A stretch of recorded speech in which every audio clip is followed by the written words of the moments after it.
A morning light filtered through the crystal dome of the Galactic Council chambers.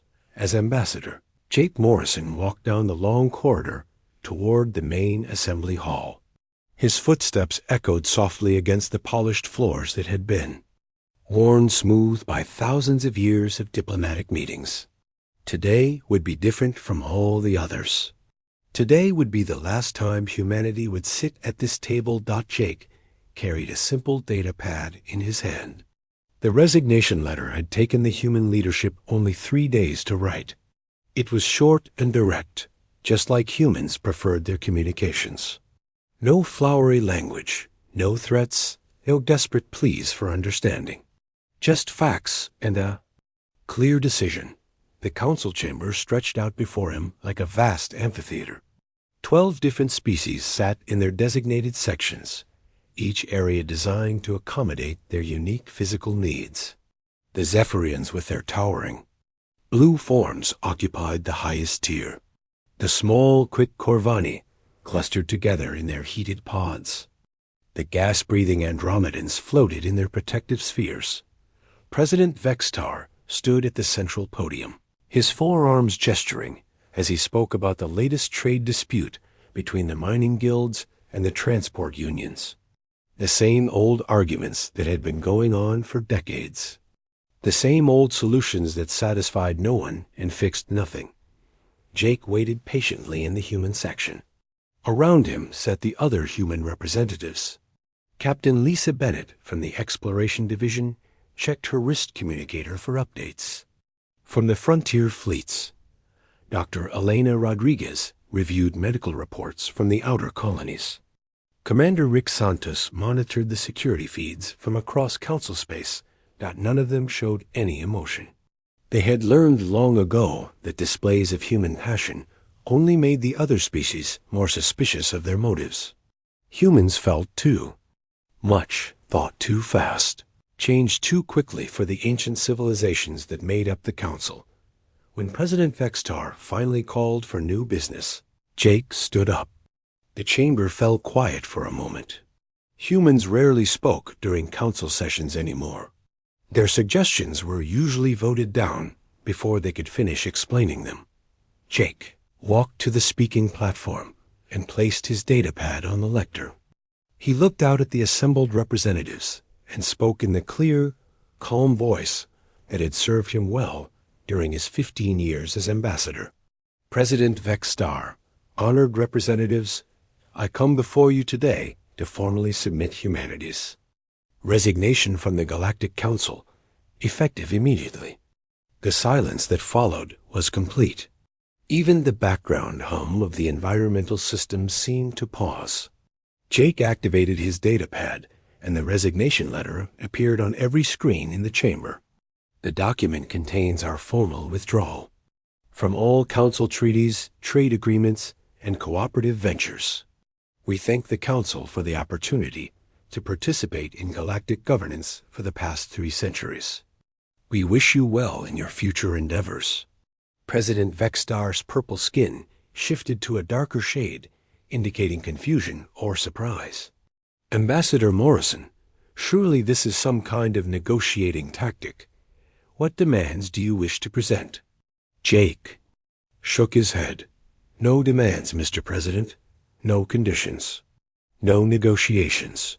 Humanity's leaving the council. We will begin withdrawing our personnel and assets from council space within the next standard month. The Andromedan representative floated forward in his sphere. This is highly irregular.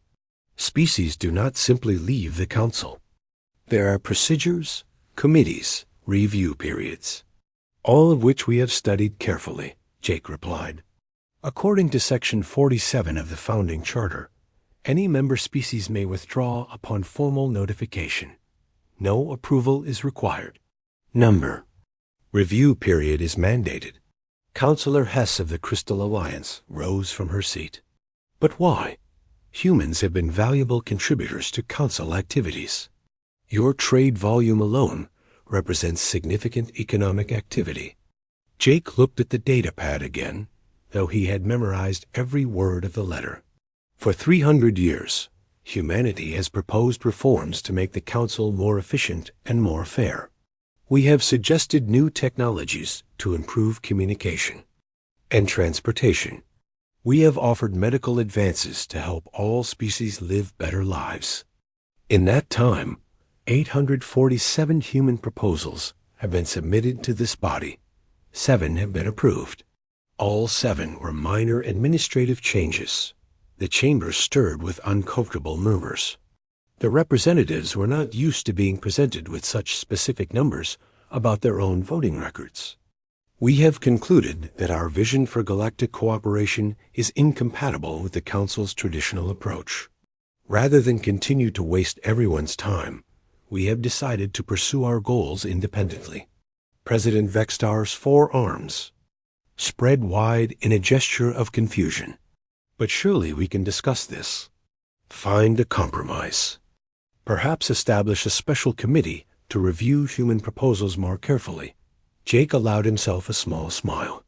With respect, Mr. President, that is exactly the kind of response that has led us to this decision.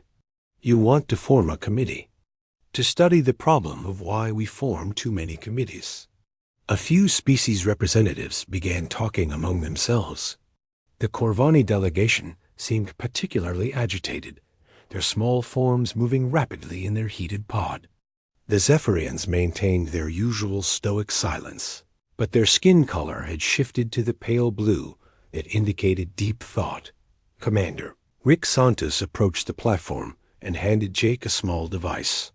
Jake placed it on the lectern, and a holographic display appeared showing the current positions of human assets throughout Council space.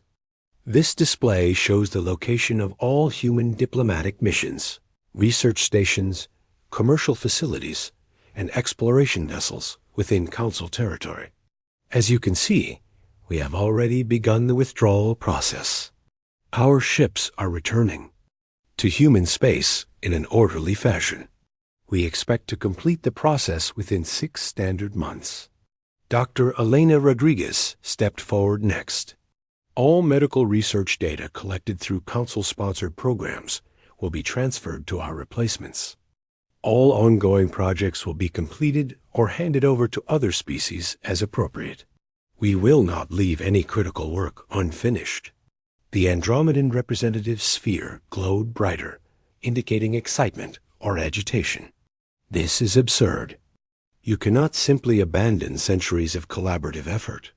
Think of the scientific advances we have achieved together. Jake nodded respectfully. We are grateful for what we have learned during our time in the Council. That knowledge will help us in our future endeavors.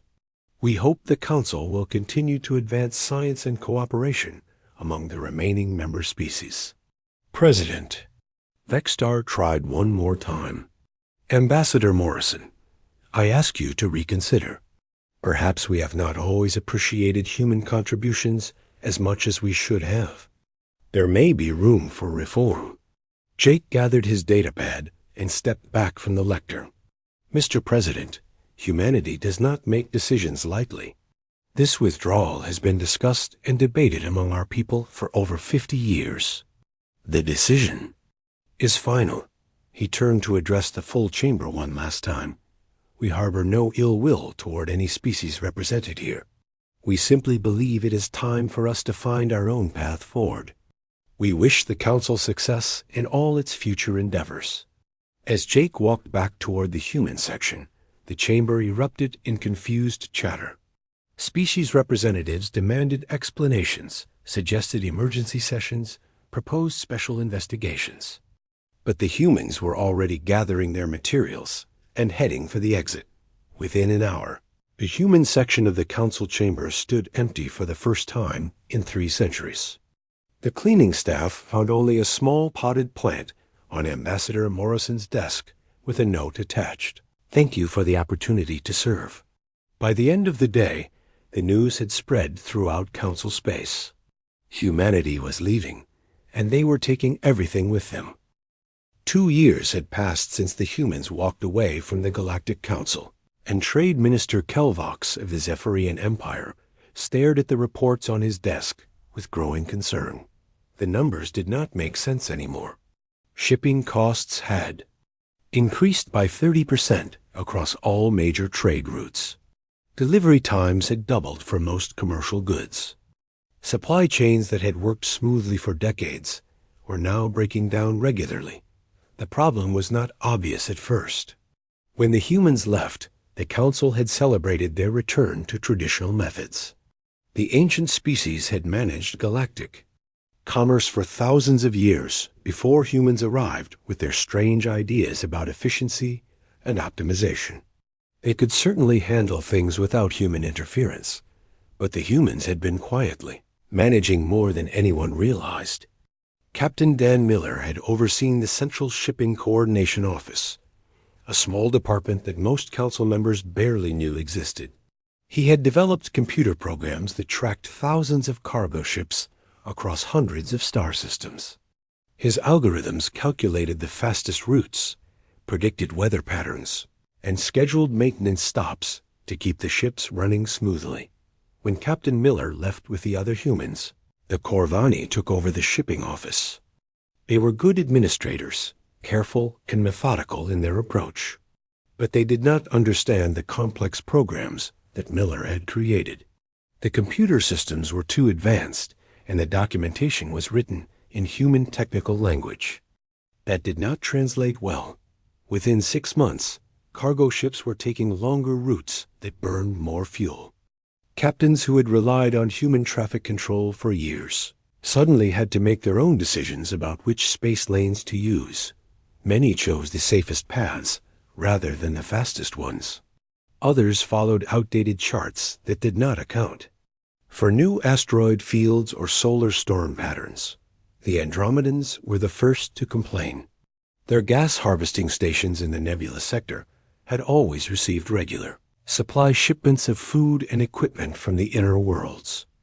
The human logistics coordinators had made sure that ships carrying life support materials got priority routing through the busy shipping lanes. Now those same ships waited in line with everyone else. Food shipments spoiled during long delays at transfer stations. Emergency medical supplies arrived weeks late. 3 Andromedan stations had to evacuate their populations when their environmental systems failed and replacement parts did not arrive in time that Dr. Elena Rodriguez had been running the Council Medical Research Division for 25 years before the human withdrawal. Her replacement, Healer Zix from the Corvani Republic, was an excellent physician with centuries of experience. But Dr. Rodriguez had been working on problems that no other species fully understood. The Andromedan plague had been contained for 15 years, thanks to a treatment that Dr. Rodriguez developed using human biochemistry techniques. The medicine worked by modifying the patient's immune system in ways that traditional Corvani medicine could not achieve. When Healer Zix tried to produce more of the treatment, the results were inconsistent and sometimes dangerous. The plague began spreading again in the outer colonies. Healer Zix studied Dr. Rodriguez's research notes, but the human approach to medicine was too different from what he had learned. Humans thought about diseases as systems problems that needed to be solved creatively. Corvani medicine focused on maintaining balance and harmony within the body. Both approaches worked, but they were not compatible. Centauri bone rot had been another success story. The disease affected multiple species who worked in high radiation environments like ship engine rooms and mining operations. Dr. Rodriguez had developed a gene therapy that prevented the bone decay before it started. The treatment required precise timing and dosage that depended on each species' unique biology. Without Dr. Rodriguez and her team, the therapy stopped working correctly. Healer Zix could follow the procedures, but he did not understand why certain steps were necessary. When he tried to simplify the process, patients started showing side effects that had not occurred in years. The mining guilds demanded answers, but Healer Zix could only tell them that the human methods were too complex to continue safely.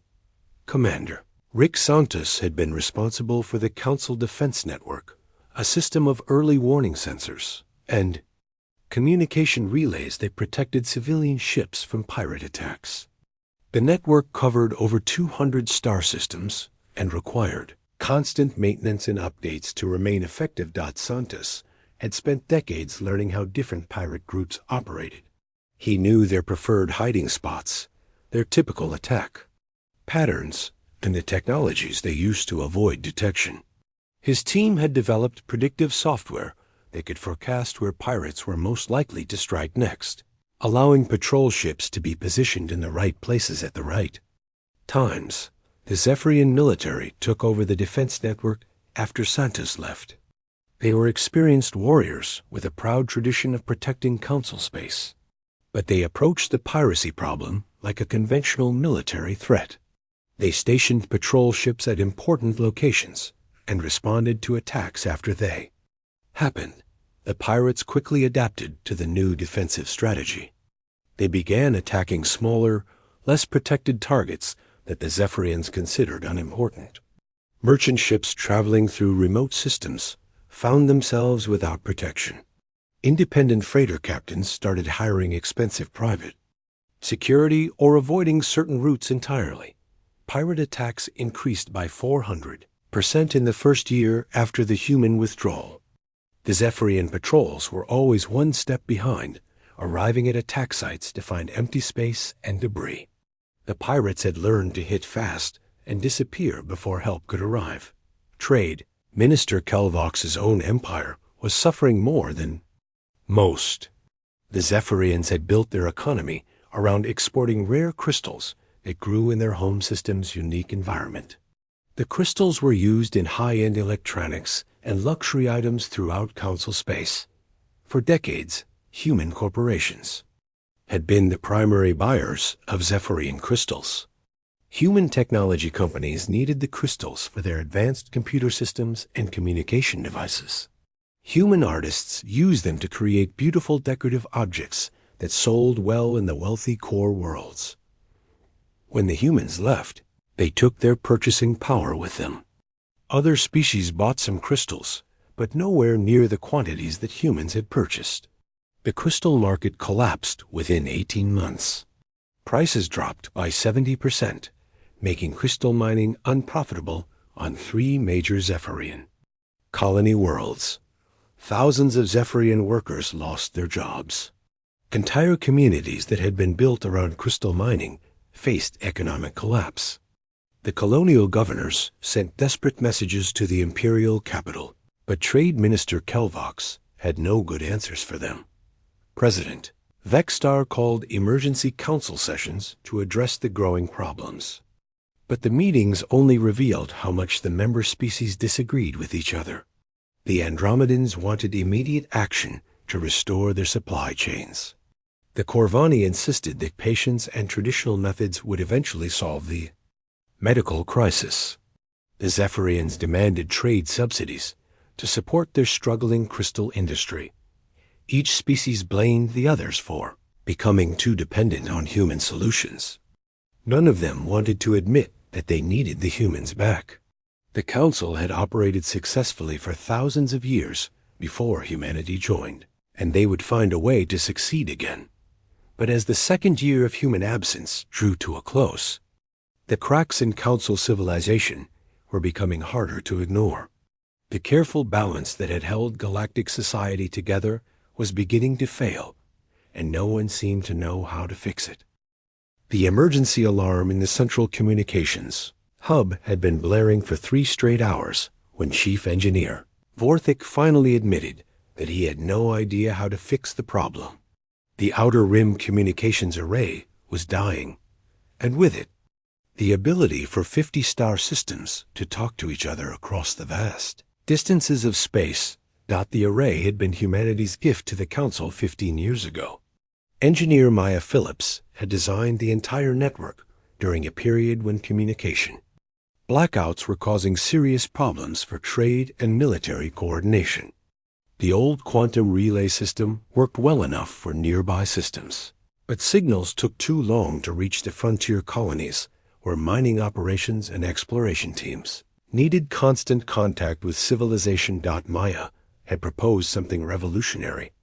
Instead of using traditional quantum entanglement communicators that required expensive maintenance and frequent replacement, she designed self-repairing relay stations that could fix themselves when components failed.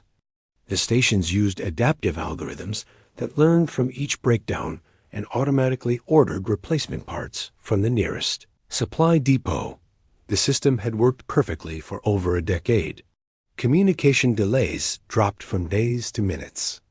Across Council space, emergency services could respond to distress calls from the Outer Rim in real time. The Council military could coordinate defense operations across multiple sectors simultaneously. But Maya Phillips was gone now, along with every other human engineer who understood how the system actually worked. The technical manuals she had left behind were written in human engineering terminology that did not translate well into other languages. The diagnostic programs displayed error messages in human computer code that made little sense to non-human technicians. Chief Engineer Vothek was one of the best technical minds in the Zephyrian Empire. He had built starships and space stations that lasted for centuries. But Maya's communication array was beyond anything he had encountered before. The system seemed to think for itself, making decisions about routing and repair that followed. No logic he could understand. The first relay station had failed 6 months ago in the Kepler sector. The automated repair systems had tried to fix the problem, but something went wrong with the self-diagnostic routine. Instead of ordering the correct replacement parts, the station kept requesting components that did not exist in any supply catalog. Vorthek had sent a repair team to manually fix the station. They had managed to get communications working again, but only by bypassing most of Maya's automated systems. The jury-rigged solution worked for a few weeks before failing completely. More relay stations began breaking down faster than repair. Teams could reach them.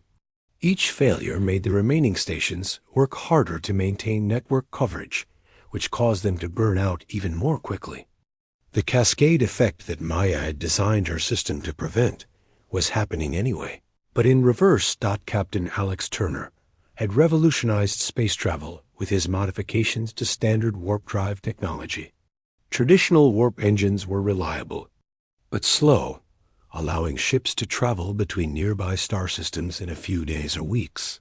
Turner's improvements had cut travel times in half, while reducing fuel consumption and mechanical stress on the engines. The secret was in the mathematical formulas that Turner used to calculate warp field geometry. Most species thought of warp travel as simply folding space to make distances shorter. Turner understood that space could be twisted in complex ways. That made the journey more efficient and safer for the ship's structure. Every major Council vessel had been upgraded with Turner's warp drive modifications over the past 20 years. The improvements were so successful, the shipbuilders had stopped producing the older, slower engines entirely. The Council's exploration fleet could cover more territory than ever before, while merchant ships could make delivery schedules that would have been impossible with traditional drives. But Turner's engines required maintenance procedures that only human engineers fully understood. The warp field generators had to be calibrated using specific mathematical equations that Turner had developed through years of experimentation. The fuel injection systems needed adjustments that depended on understanding how Turner's modifications affected the ship's overall power grid. When the human technicians left Council space, they took their knowledge with them. The remaining engineers could perform basic maintenance on Turner's engines, but they could not solve complex problems or optimize performance. Warp field efficiency began dropping as the engines gradually fell out of proper calibration. Captains noticed the changes first. Journeys that used to take 3 days now required 5 or 6. Fuel costs increased dramatically as the engines worked harder to achieve the same results. Several merchant companies had to cancel delivery contracts because their ships could no longer meet the promised schedules. The Council's exploration fleet faced even bigger problems. Their ships had been designed specifically for Turner's high-efficiency engines. When the drives began losing power, the ships could barely reach half their intended speed. Deep space missions that were supposed to last 6 months stretched into year-long expeditions as ships struggled to cover the planned distances. Admiral Kane Foster commanded the exploration vessel Distant Star when its warp drive failed completely during a mapping mission in the frontier sectors. The ship was stranded 3 weeks away from the nearest starbase, even at maximum conventional speed. Foster's crew had to ration food and water while they waited for a rescue ship that was also having engine problems. Professor Kate Adams had solved one of the Council's most persistent challenges when she developed agricultural techniques for low-gravity environments. Most space stations and asteroid mining facilities struggled to grow enough food to feed their populations. Traditional farming methods did not work well in artificial gravity, and importing food from planetary sources was expensive and unreliable. Adams had created a system of hydroponic gardens that could thrive in the weak gravity found on space stations and small asteroids. Her plants grew faster and produced more food per square meter than conventional agriculture. The technique used specialized nutrients and growth hormones that Adams had developed specifically for space-based farming. The system had allowed the Council to establish permanent colonies in locations that would have been impossible to sustain otherwise. Asteroid mining operations could support larger populations because they could grow their own food. Deep space research stations could operate for years without supply shipments. The technique had opened up entire regions of space for development and exploration. But Adams's agricultural system required careful monitoring and adjustment of the nutrient mixtures. The growth hormones had to be produced using specific chemical processes that Adams had perfected through years of research. The hydroponic equipment needed regular calibration to maintain the correct environmental conditions for optimal plant growth. The Corvani agricultural specialists who took over Adams's work were skilled farmers with centuries of experience growing food on various worlds. But they approached agriculture as a natural process that should be allowed to develop at its own pace. Adams's intensive methods seemed artificial and overly complicated to them. Without proper maintenance, the hydroponic systems began producing lower crop yields.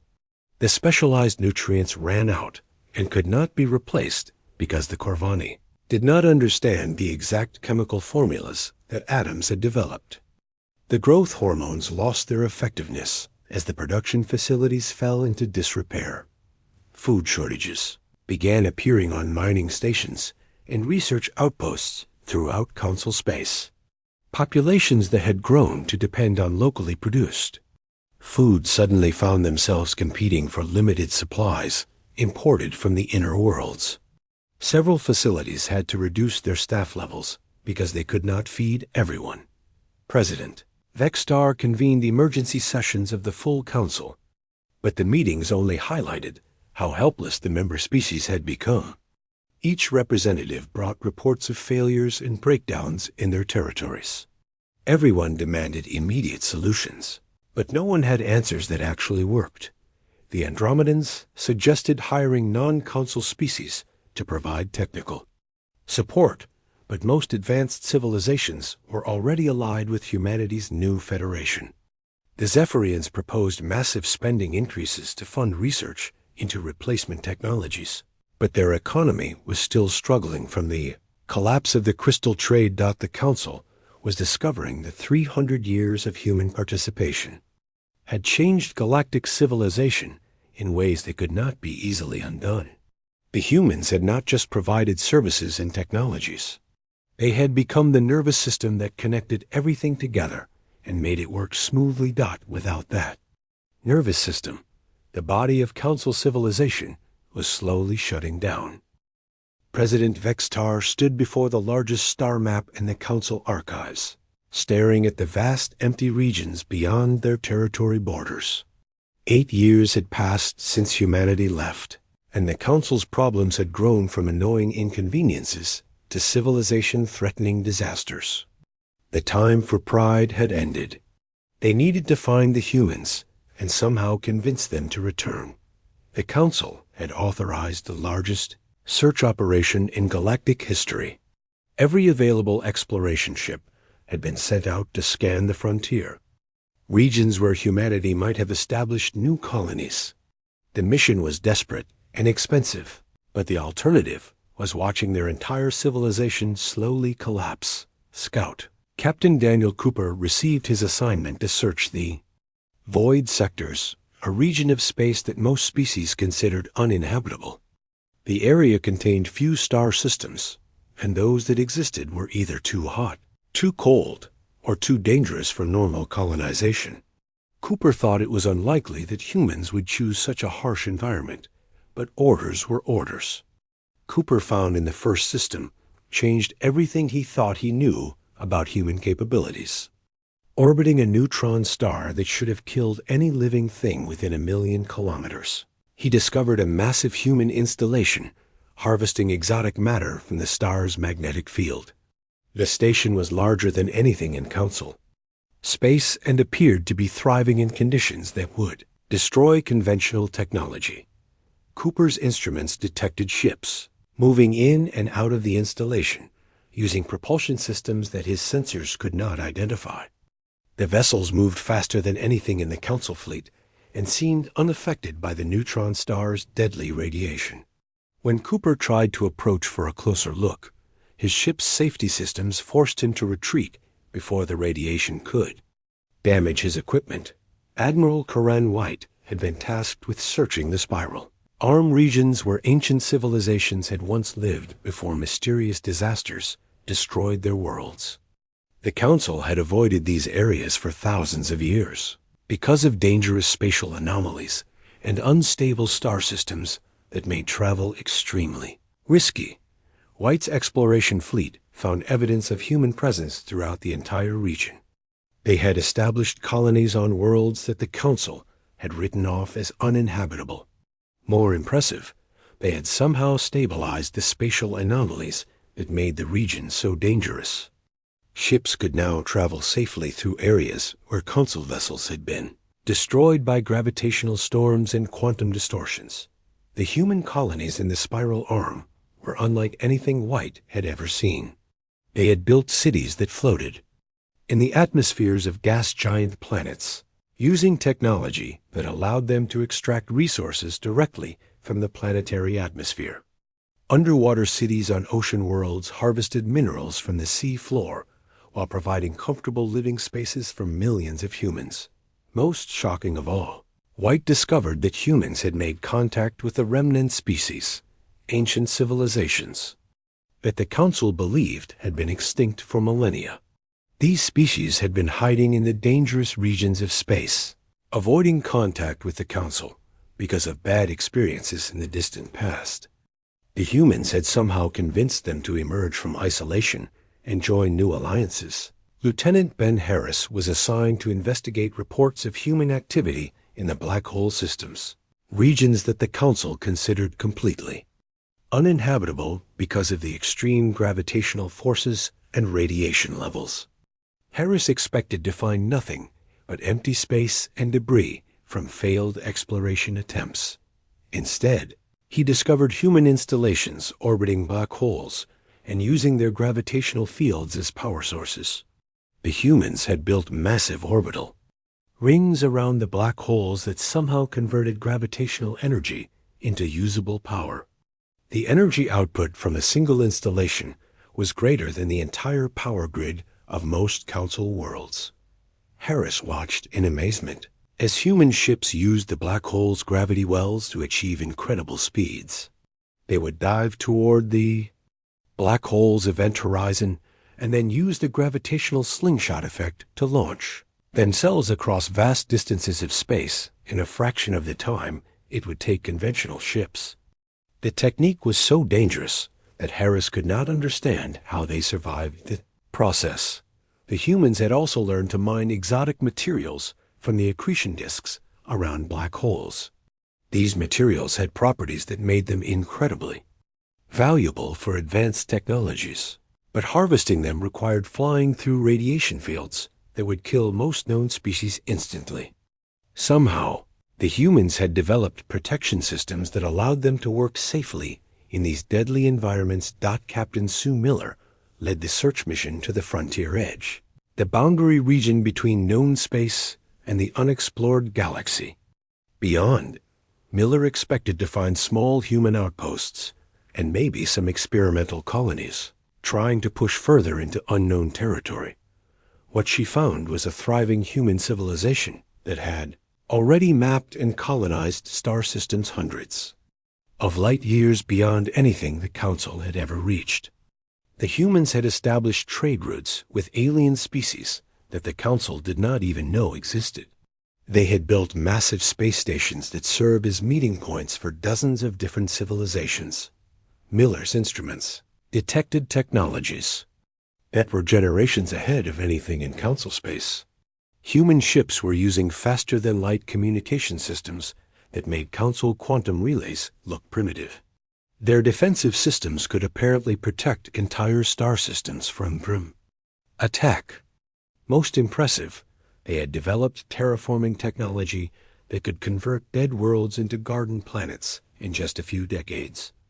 The diplomatic mission that finally reached New Terra, humanity's new capital world, was led by Council Ambassador Thrix, a veteran diplomat with centuries of experience in first contact situations.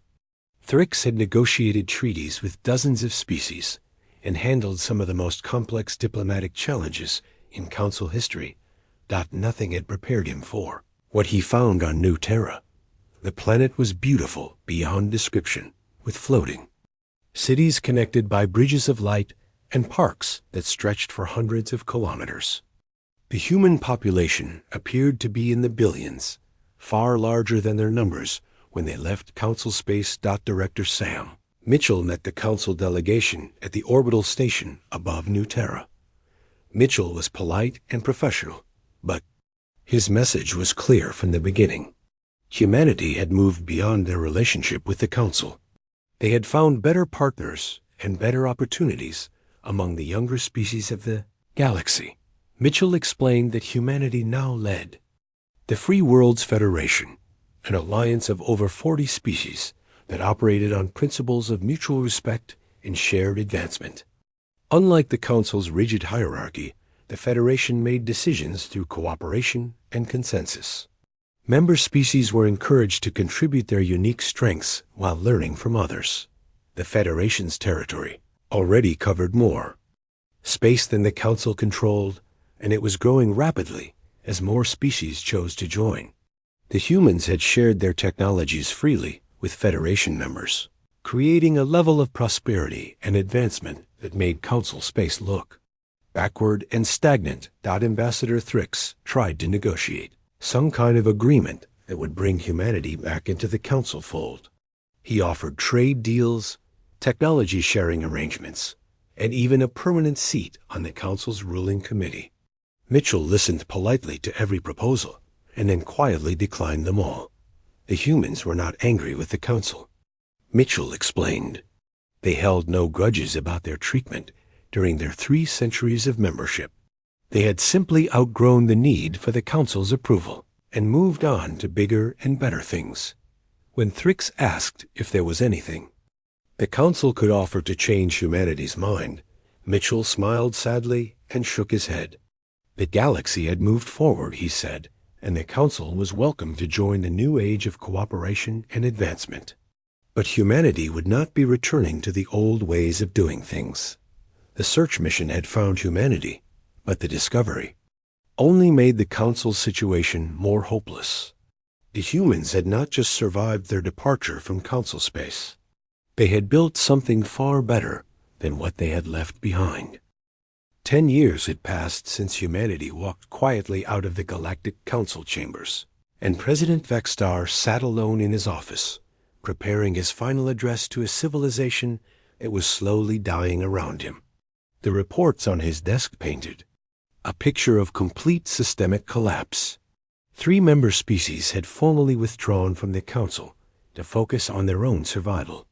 The Zephyrian Empire had fractured into 6 competing factions, fighting over the remaining crystal mines. The Andromedan colonies were abandoning their outer settlements as life support systems failed one by one. The communication network that engineer Maya Phillips had built was now completely offline.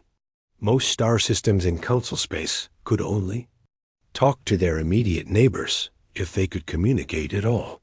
Trade had collapsed to levels not seen since before faster-than-light travel was invented.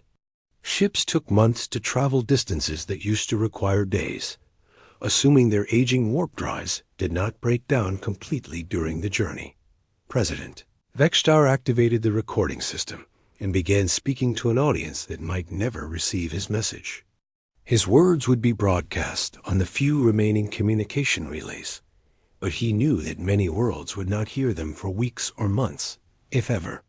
Citizens of the Galactic Council, he began, his voice heavy with the weight of failure. I speak to you today to announce my resignation from the office of President and to acknowledge the end of our civilization as we have known it for thousands of years. The words felt strange in his mouth. The Council had seemed eternal and unchangeable when he was young. Ancient species with vast wisdom guiding the galaxy toward peace and prosperity. The arrival of humanity 3 centuries ago had been seen as a minor disruption, a young species that would eventually learn to accept the traditional ways of doing things. We told ourselves that we were the guardians of galactic order, Vextar continued. We believed that our ancient wisdom was superior to the chaotic energy of younger species. We were wrong about everything that mattered. The irony was not lost on him. The Council had spent 300 years trying to teach humanity how to be civilized, and all along the humans had been trying to teach them how to grow. Every human proposal that the Council had rejected had been an attempt to help them become better. Every suggestion that they had dismissed as too radical or too dangerous had been an opportunity to build a stronger foundation for galactic civilization. Humanity's greatest gift was not their technology or their military might, Vextar said, looking directly into the recording device. Their greatest gift was their ability to see potential where others saw only problems. They looked at our ancient systems and saw ways to make them work better for everyone. We looked at their suggestions and saw threats to our authority. The former president thought about all the missed opportunities, the medical advances that could have prevented millions of deaths, the transportation improvements that could have connected distant worlds in ways that built lasting friendships between species, the communication technologies that could have allowed real democracy across the galaxy instead of rule by ancient hierarchies. Meanwhile, on the other side of the galaxy, Admiral Steve Parker stood on the bridge of the exploration vessel New Frontier as it approached the ceremony site where the Free Worlds Federation would welcome its 50th member species. The Silk Road Confederation was a collection of 7 species that had been trading with each other for over 1,000 years, using slow but reliable transport networks through their region of space. Parker had met with their representatives 6 months ago when they asked to join the Federation. Like so many other species, they had heard about the prosperity and freedom that Federation membership brought. They wanted access to human technology and the protection of Federation defense forces. But more importantly, they wanted to be part of something that was growing and improving, instead of stagnating and dying. The ceremony took place on Paradise Station, a massive orbital habitat that humans had built as a meeting place for diplomatic and cultural events.